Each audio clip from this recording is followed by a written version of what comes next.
Marulang, Anies. Anies Marulang, Anies. Anies Marulang, Anies. Anies pulang, Anies pulang. Anies balik. Jadi setiap akan diperiksa itu ada hambatan politis, psikologis, karena selalu dituding ingin menjegal Anies. Karena formula itu kan Itu psikososial. sehingga KPK itu setiap nyebut mau menyelidiki gitu, orang mau demo, KPK-nya mau dibakar, kalau ini ya untuk menjegal gitu, sehingga ya gamang. Apakah kasus korupsinya ada indikasinya kuat? Laporan BPK itu menyimpulkan formula E tidak boleh dibiayai oleh APBN maupun APBD. Firm itu ya? Firm, karena menurut undang-undang yang boleh dibiayai oleh APBN, APBD itu undang-undang olahraga tertentu yang disukai rakyat secara masif. Nah, lalu disebut yang masif itu apa? Sepak bola, voli, bulu tangkis, sirkuit itu tidak ada. Nah, lalu BPK minta ini supaya didalami, ada indikasi kedalaman. Nah, setiap ini mau didalami, ribut, katanya mau menjegal Anies gitu. Sehingga sekarang ya kalau pertimbangan politisnya begitu, saya bilang silakan aja KPK. Tapi kalau Anda tanya ke saya, bukan bahkan saya ya, KPK itu bukan bahan. Kalau Anda tanya ke saya, Anda pedulikan itu tegakkan. Menggelar kemakmuran. Moga hari ini kondisinya tidak sedang. Sekali lagi, jangan putus semangat, ya, karena masa depan masih panjang. Kalau memang hari ini belum jadi, mudah-mudahan tahun selanjutnya jadi. Sekali lagi, jangan pernah berputus asa untuk jadi orang baik. Sekali lagi saya, Pak Purnomo, siap memberikan layanan gratis kepada semua saudara saya, sebangsa dan setanah air yang gagal atau belum beruntung menjadi calon legislatif. Pesan saya harus ikhlas, sabar, dan tetap semangat niat membangun bangsa Indonesia jauh lebih baik. Assalamualaikum warahmatullahi wabarakatuh. Semua mendoakan diri kita semua. Ngomongin koalisi perubahan, koalisinya Abah Anies emang nggak pernah ada habisnya. Koalisi perubahan ini solid banget, tapi bukan solid dukung Abah Anies ya, tapi solid untuk merubah. Bulan Februari aja belum selesai, tapi Nasdem sama PKB bau-baunya mau ninggalin Abah Anies nih. Kemarin Pak Surya Paloh ketemu Pak Jokowi di istana, terus PKB santer banget kabarnya bakal gabung koalisi pemerintah. Ini mah karma is real guys. Pas debat kemarin, Abah Anies nuduh Pak Prabowo nggak kuat jadi oposisi. Ini partai koalisinya belum apa-apa udah mau nyebrang aja ke kubu yang menang. Untuk Abah Profesor Anies Rashid Baswedan, sebelum nasehatin Pak Prabowo, tolong nasehatin partai koalisi Abah Anies dulu ya. Udah, gitu aja lah. Aduh, mohon maaf. Hello, kubu 02. Saya sebutin aja deh, si Gibran dan Pak Wowo. Makan gratisnya makan yang apa dulu dong? Minum susu basi. Makan gratis, makanan apa dulu? Aduh deh, aduh ya Allah. Zaman gini kok makan gratis. Hai, jangan mau dibodoh-bodohi dengan bocah kencur. Bocah kencur yang nggak ngerti apa-apa. Sekolah aja, mohon maaf tanda kutip, mau memimpin negeri terbesar ini. Hai rakyat, sadar kalian. Jangan cuma dimakan gratis. Hello, sadar kalian, cerdas. No. Nggak setuju? Tidak setuju. Makan gratis nggak setuju. Makan gratis kami masih sanggup. Namanya kami makan, kami hidup. Kalau kalian setuju dengan makan gratis, karena hidup kalian berarti tergantung oleh kubu 02. Berarti kalian bodoh. Mantap. Bodoh. Oke Bu. Oke, jangan. Ibunya semangat banget nih guys. Bu, Allah bilang apa? Qatiluhum, lawan mereka. Betul, kita harus revolusi. Allah yang bilang, yu'adzibumullah, Allah yang akan mengazab mereka. Tapi kita harus turun yang banyak. Turun 2 juta orang. Semua nanti nanti tanggal berapa kita rame-rame turun. Ini perintah Allah. Karena mereka sudah zalim, mereka sudah jahat, maka Allah perintah qatiluhum yu'adzibumullah biaidikum. Allah akan hancurkan mereka. Tapi lewat tangan kita ngapain? Turun ke bawah, kita ikut sama-sama. Ya Rab, aku hadir seluruhnya. Umat Islam, umat-umat yang beriman harus hadir nanti tatkala ada, kita akan mengadakan turun ke jalan. Jangan cuma 100.000, 2 juta orang harus turun. Seluruh Indonesia serukan untuk mereka datang. Bahwa ini perintah Allah dan kita laksanakan, sami'na wa ata'na. Suara yang masuk itu Anies Baswedan masuk dari Lampung 3 juta. Lu kebayang nggak satu TPS ada 3.500.000 orang yang nyoblos? Gue nggak kebayang, mungkin mereka antri dari awal tahun kali ya, orang-orang liburan tahun baru ini malah antri gitu. Dan gue nggak kebayang berapa banyak anggota KPPS yang ada di sana. Satu lagi di Aceh nih, ada satu TPS yang dicoblos oleh 181.000 orang. What? Kebayang nggak sih kalau misalkan angka ini ada di posisi 02? Berapa banyak konten yang bilang, "Wow, curang tuh." Gue rasa curang, teriak curang sih kalau ini ya. Ya lu lihat sendiri deh, ini websitenya KPU. Seharusnya pemilu diulang sampai Anies menang. Rakyat sudah cerdas, sudah pintar, ya, tidak mau dibodohi lagi oleh order-order atau pecundang-pecundang pengkhianat-pengkhianat bangsa yang merongrong rakyat Indonesia, yang menghancurkan kedaulatan Indonesia. Ingat itu. Kami merasa dicurangi. Saya tetap melawan. Saya akan turunkan pasukan-pasukan, bahkan rakyat Indonesia saya serukan semuanya harus turun di jalan. Kampung KPU, kampung KPU, kampung KPU. Takbir! Takbir! Bismillahirrahmanirrahim. Bismillahirrahmanirrahim. Bismillahirrahmanirrahim. Sekarang pemilu Pilpres sudah selesai. Sudah tiba waktunya Anda untuk segera mengundurkan diri. Karena tidak elok dilihat Anda memakai mobil dan fasilitas mewah sebagai menteri, karena Anda ditunjuk oleh Jokowi sebagai menteri, tapi Anda terang-terangan melawan beliau berhaluan politik, berbeda haluan politik. Mundurlah sebagai menteri baik-baik agar Anda terhormat. Ada teman-teman kita yang ditawarin. Yang ditawarin. Jadi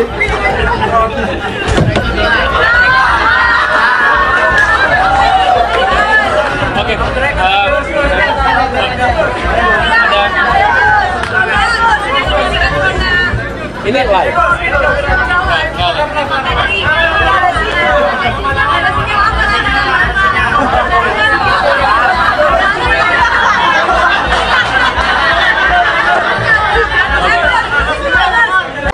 Ya tetap aja, tapi datamu itu ngawur. Bilang angin nggak punya KTP segala. Saya yang malu. Haduh, Nies. Itu saya berusaha kalem aja Pak buat ngeles. Kesalahan masa lalu kamu itu kebanyakan sih. Saya juga merasa dibohongin nih sama si Mimin. Di awal, dia janjiin banyak banget hal. Sampai maunya jadi ketua. Tapi malah zong. Pak, kesalahan itu saya sudah tutup-tutupin. Kalau soal Cak Mimin, saya juga sebenarnya capek Pak. Coba minta mulutnya diem aja. Percuma saya angkat wakil kalau nggak ada gunanya. Makin kelihatan kan kerenan Ngap Gibran? Iya bener Pak. Oke. Yang tersangka setelah Pilpres ini namanya Anies Baswedan dan Muhaimin. Mas Anies pernah terkait dengan dengan kasus Formula E, kemudian Mas Ganjar terkait dengan iktp, kemudian Pak Gus Muhaimin terkait dengan kasus yang lain, dan mereka pernah dipanggil KPK. Nah kemudian dia jelaskan karena ada proses kasus itu, bisa jadi pasca Pilpres ada yang jadi tersangka. Itu pendapat seorang Fahri Hamzah. Kalau ada proses yang kemarin misalnya tertahan karena kan berdasarkan kebijakan penegak hukum terhadap para calon termasuk para caleg itu dihentikan. Ya, orang yang sudah diperiksa ya dihentikan ketika dapat status sebagai caleg atau capres atau cawapres. Bapak bilang kalau internet itu tidak dikorupsi, itu sebenarnya sudah jadi. Nah, pertanyaannya, yang korupsi BTS itu adalah Partai Nasdem. Terus yang diatasi oleh Kemenhan Pertanian, dikorupsi siapa? Yassin Limpo dari Nasdem, yang mengusung dari paslon nomor 1. Mereka menyalahkan Kemenhan yang mengambil alih pertanian, padahal yang salah DPR yang menjadi apa? Dikorupsinya pertanian. Harus kita tahu itu, ya. Jangan selalu sebar hoak-hoak yang tidak benar. Kita mengetahui bahwa paslon nomor 1 memang teoritis nampak bagus dan indah, kata-katanya dan lain sebagainya. Tetapi kita tahu di DKI OKOC tidak berjalan. DP rumah susun 0 rupiah, tapi nyatanya apa?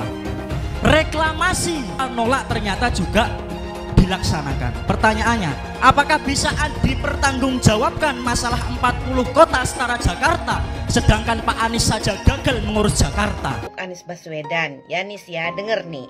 Sebaiknya kau itu jangan terlalu banyak ngomong, jangan terlalu banyak menyindir-nyindir orang, jangan terlalu selalu melihat kesalahan-kesalahan orang, seolah kau yang udah paling benar. Kau semakin kau banyak ngomong, omongan kau itu blunder. Kau sendiri gak ngerti apa yang kau omongin. Sekarang A, besok berubah B. Sebaiknya kau tunjukkan kinerja kau aja, prestasi kau aja apa. Walaupun kau udah jadi gubernur gagal di DKI 5 tahun, nah jangan kau bikin juga gagal Indonesia ini. Ya, manusia yang terlalu banyak ngomong seperti kau itu adalah ciri-ciri manusia munafik. Manusia munafik sangat dibenci oleh Allah Subhanahu wa taala. Apabila berjanji dia ingkar dan berkata dia dusta. Ya, orang yang banyak bicara biasanya tidak bisa bekerja.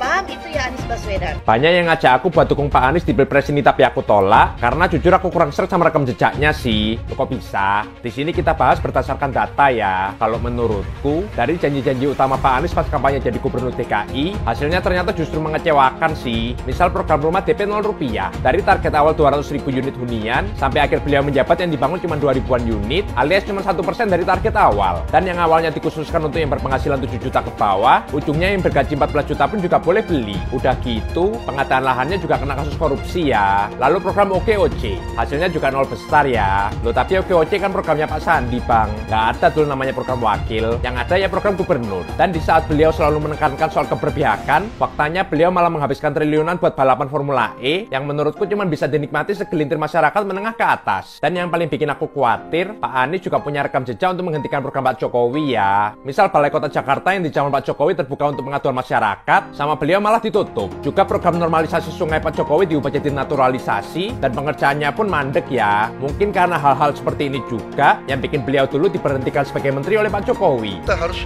beretik dengan benar, ya, jujur. Apa yang kita katakan itu ya yang ada di hati kita. Jangan lain di mulut, lain di hati. Dan harus cinta tanah air. Jangan karena ambisi pribadi kita menyesatkan rakyat. Tapi dalam kenyataannya Pak, ketika Bapak memimpin di Kementerian Pertahanan, banyak orang dalam pengadaan alutsista, PT Teknologi Militer Indonesia, Indonesia Defense Security, lalu orang dalam pengelolaan food estate. Lalu ada kejadian-kejadian di mana kita semua menyaksikan ketika ada pelanggaran etika dan Bapak tetap jalan terus dengan cawapres yang melanggar etika. Artinya ada kompromi atas standar etika. Standar etika ini fakta. Dan kemudian dalam pidato Bapak mengolok-olok tentang pentingnya etika. Saya tidak tega untuk mengulanginya. Pertanyaannya, apa penjelasan Pak Prabowo soal itu semua? Saya menilai, maaf ya, karena Anda desak saya terus terang aja saya menilai Anda tidak pantas bicara soal etik. Itu saja. Saya merasa bahwa Anda itu posturing ya, Anda tuh menyesatkan. Itu aja ya. Saya boleh berpendapat kan? Saya menilai Anda tidak berhak bicara soal etik. karena Anda memberi contoh yang tidak baik soal etik. Terima kasih. Fenomena ordal ini menyebalkan. Di seluruh Indonesia kita menghadapi fenomena ordal. Ada ordal di mana-mana yang membuat meritokratik nggak berjalan, yang membuat etika luntur. Dan ketika fenomena ordal itu bukan hanya di masyarakat, tapi di proses yang paling puncak terjadi ordal, maka rakyat kebanyakan, dan ini saya rasakan beberapa waktu yang lalu, beberapa orang guru berjumpa dengan saya dan mereka mengatakan, Pak, di tempat kami pengangkatan guru-guru itu mendasarkan ordal.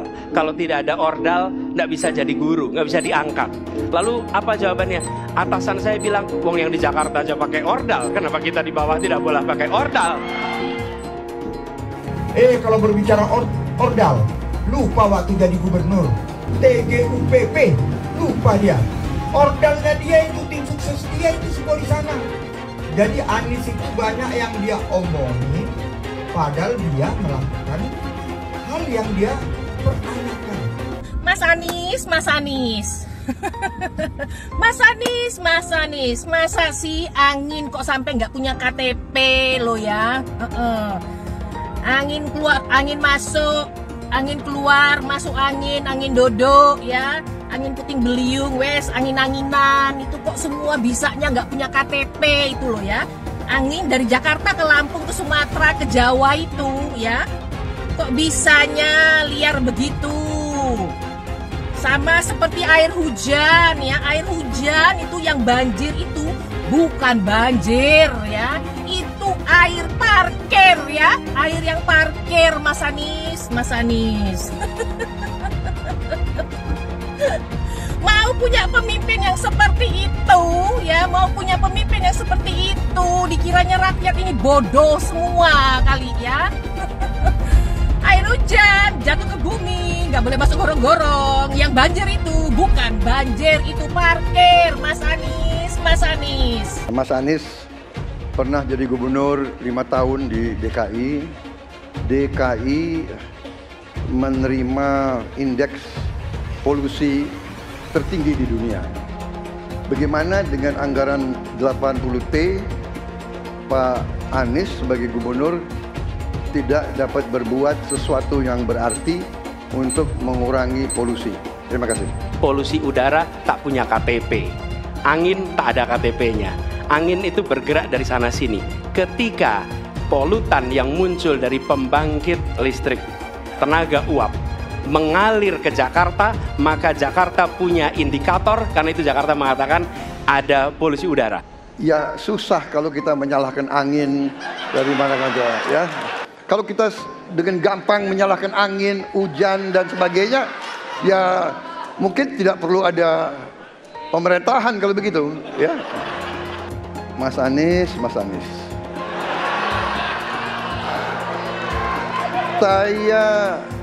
Saya berpendapat Mas Anies ini agak berlebihan.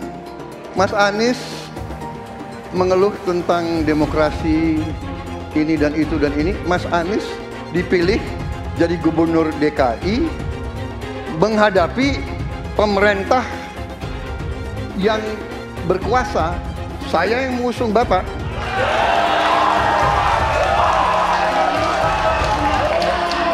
Kalau demokrasi kita tidak berjalan, tidak mungkin Anda jadi gubernur.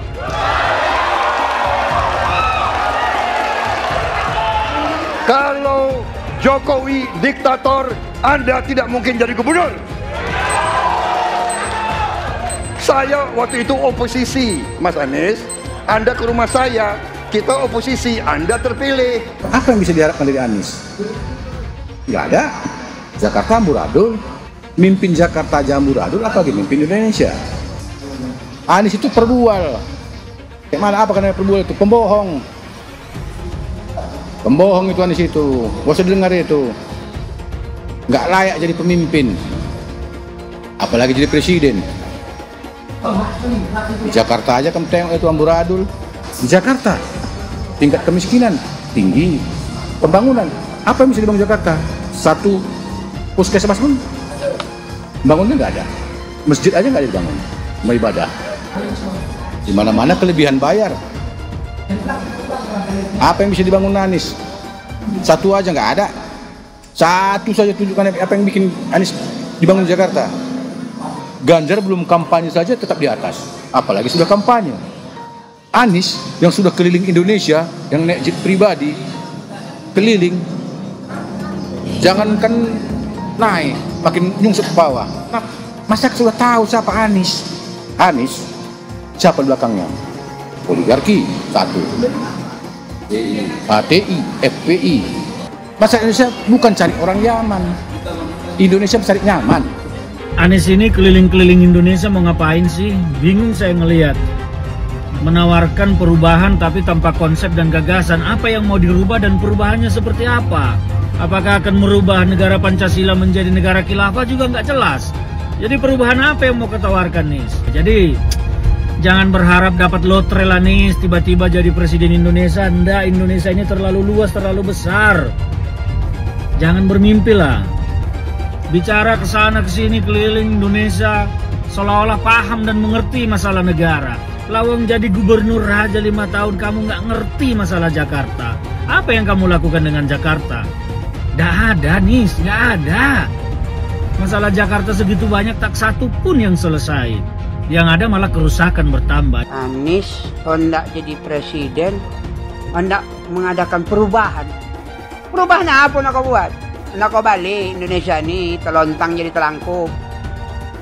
Yang sudah maju dipandang mata dunia, hendak kau manakan lagi? Apa yang makanya kalau nak baca itu pidato tuh, hendak merubah Indonesia, sebutkan apa yang hendak dirubah.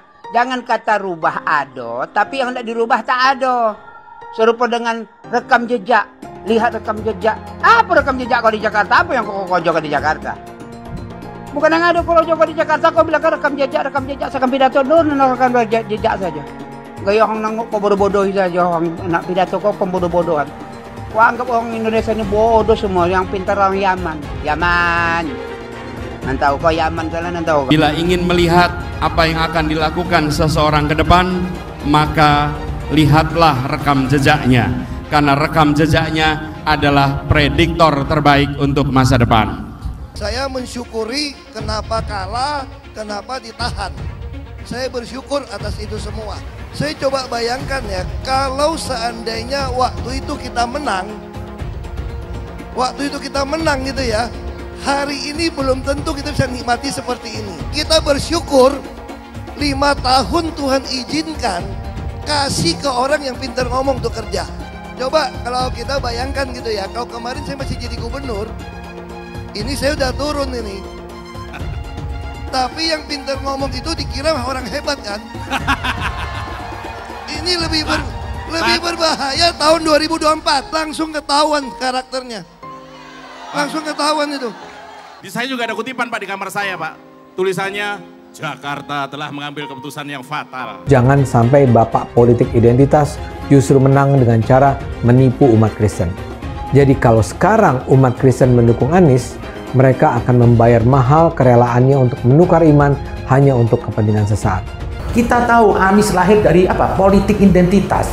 Yang dia dulu melabeli kafir semuanya kepada yang non-muslim. Saya mintalah kepada muslim yang waras dan kepada kelompok minoritas. Janganlah Anda memilih pemimpin yang berkarakter seperti Anies. Elektabilitasnya Anies merosot ya seiring mulai terkuaknya kontroversi dari kepemimpinan Anies di Jakarta.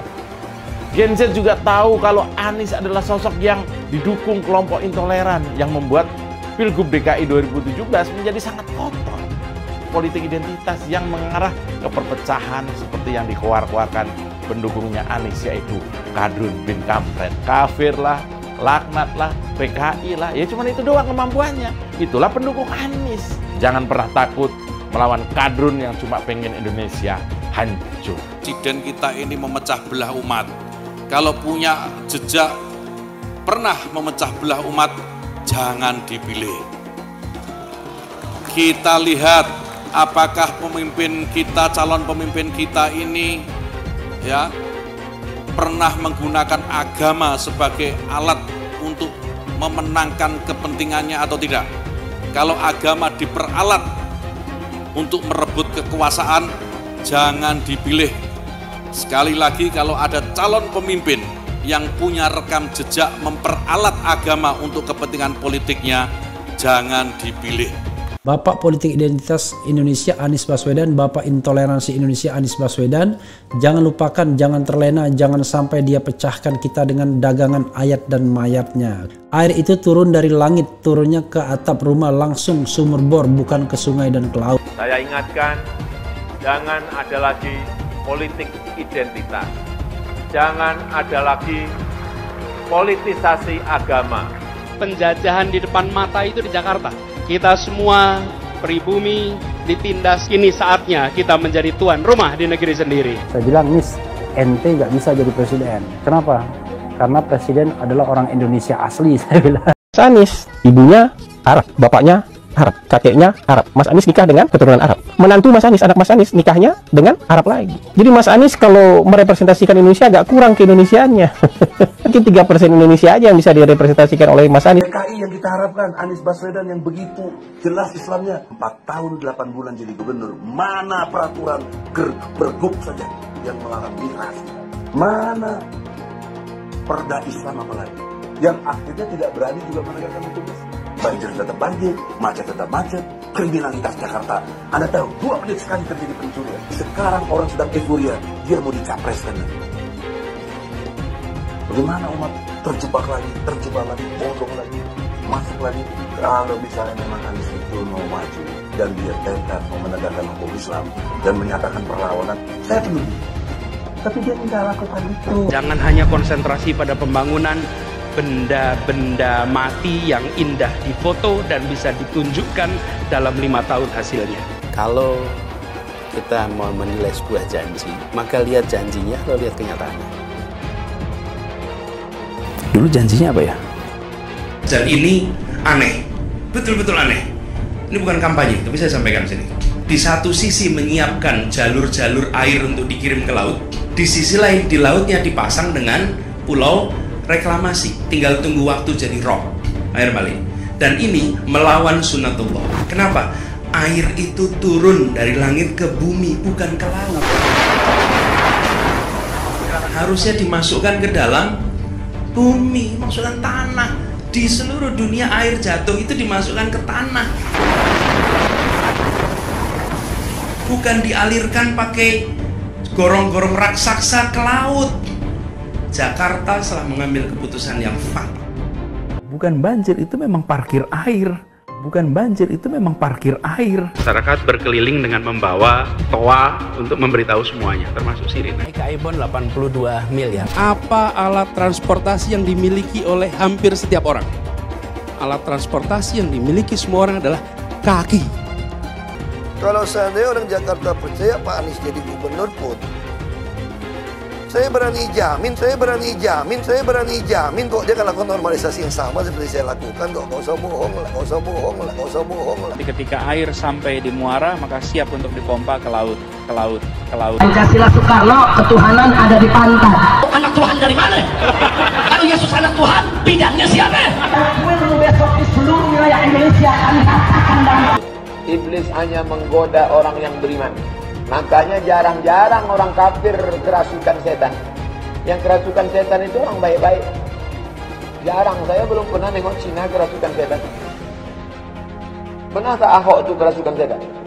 Enggak, setannya juga. Karena sesama setan jarang saling menggoda. Karena di salib itu ada jin kafir. Haleluya. Kepalanya ke kiri apa ke kanan?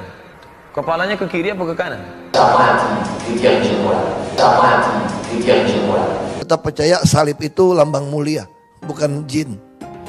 Kok ketawa? Aku nggak nyindir siapa-siapa loh. Saya nggak pernah mundur untuk kebenaran, keadilan, kejujuran dan peri kemanusiaan. Gue nggak pernah mundur. Dan gue nggak pernah takut juga sama lu. Siapapun yang rasis, gue akan hadapin. Karena rasis itu tidak berperi kemanusiaan. Sama saya ditanya dulu kan, kamu nyesel nggak statement kamu di Pulau Seribu sehingga masih masuk penjara? Tidak pernah nyesel.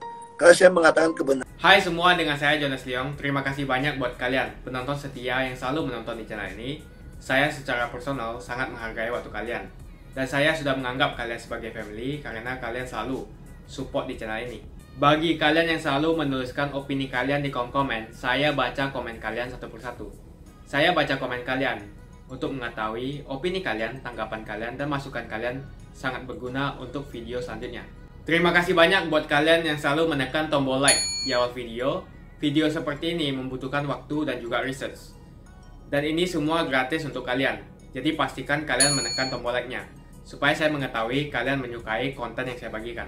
Prabowo memenangkan peperangan terbesarnya dia, ya, peperangan untuk menjadi Presiden Republik Indonesia. Dia kalah berkali-kali. Pak Prabowo aja itu sudah dari tahun 2004 ingin mencoba jadi calon presiden. Ketika beliau ikut dalam konvensi Golkar, bahkan di konvensinya aja kalah, ya. Tahun 2009 beliau menjadi calon wakil presiden berpasangan dengan Ibu Mega, kalah. Tahun 2014, tahun 2019 beliau jadi calon presiden, kalah juga. Dan tahun 2024 berkat kesabaran yang panjang, kesabaran yang mungkin kita nggak punya itu, seluruh pollster, ya, pollster yang bekerja untuk Anies misalnya kayak PRC, pollster yang bekerja untuk Mas Ganjar misalnya, Carta Politika atau SMRC, pollster yang ada di tengah maupun pollster yang bekerja untuk Pak Prabowo, bahwa nanti hasilnya KPU tidak akan berbeda jauh dengan hasil yang dikeluarkan oleh pollster tentang angka-angka quick count itu. Jadi pemenang Pilpres adalah Prabowo Gibran, begitu versi quick count. Kalau ada yang meragukan versi quick count ini, ya biarkan saja, kasih mereka waktu lah. Kenyataan ini pasti tidak menyenangkan buat mereka, tapi kita harus beri mereka waktu untuk bisa menerima kenyataan ini. Jadi begitulah ya, hikmah dari penantian-penantian panjang yang berdasarkan keyakinan akhirnya berbuah manis, ya. Orang akan berjuang untuk keyakinan dia itu, dan keyakinan Prabowo untuk membawa Indonesia menjadi negara besar, menjadi macan Asia, sampai sekarang tidak berubah sedikit pun. Saya tidak mau mengatakan ini hanya sekedar ambisi, karena kalau hanya sekedar ambisi, orang pasti ada capeknya. Tapi ini keyakinan nih. Nah, kalau sudah bicara soal keyakinan, orang nggak akan ada capeknya. Jadi selama masih sehat, dia ingin merangkul seluruh rakyat Indonesia untuk bersama-sama membangun Indonesia, membawa Indonesia ke era kemajuan, ya, era negara industri maju. Mas Anies juga mungkin hari ini gagal, ya, tapi menurut saya karir politiknya Mas Anies belum selesai. Mas Anies masih bisa mencoba menjadi calon gubernur sekali lagi, calon gubernur DKI sekali lagi, dan melihat angka real count itu kan suara Mas Anies di Jakarta masih cukup kuat. Walaupun tidak sampai 50%, tapi kan pendukungnya masih sangat kuat, dan itu bisa menjadi modal dasar Mas Anies untuk bisa lagi maju menjadi calon gubernur. Mungkin kan Mas Anies nggak tahan lama-lama jadi oposisi kan, ya. Mas Anies tidak cukup kuat untuk menjadi oposisi atau tidak cukup kuat lama-lama berada di luar pemerintahan, ya, jadi beliau bisa mencoba lagi untuk maju jadi calon gubernur DKI. Siapa tahu tahun 2029 nanti ada peruntungan lagi yang bisa dicoba.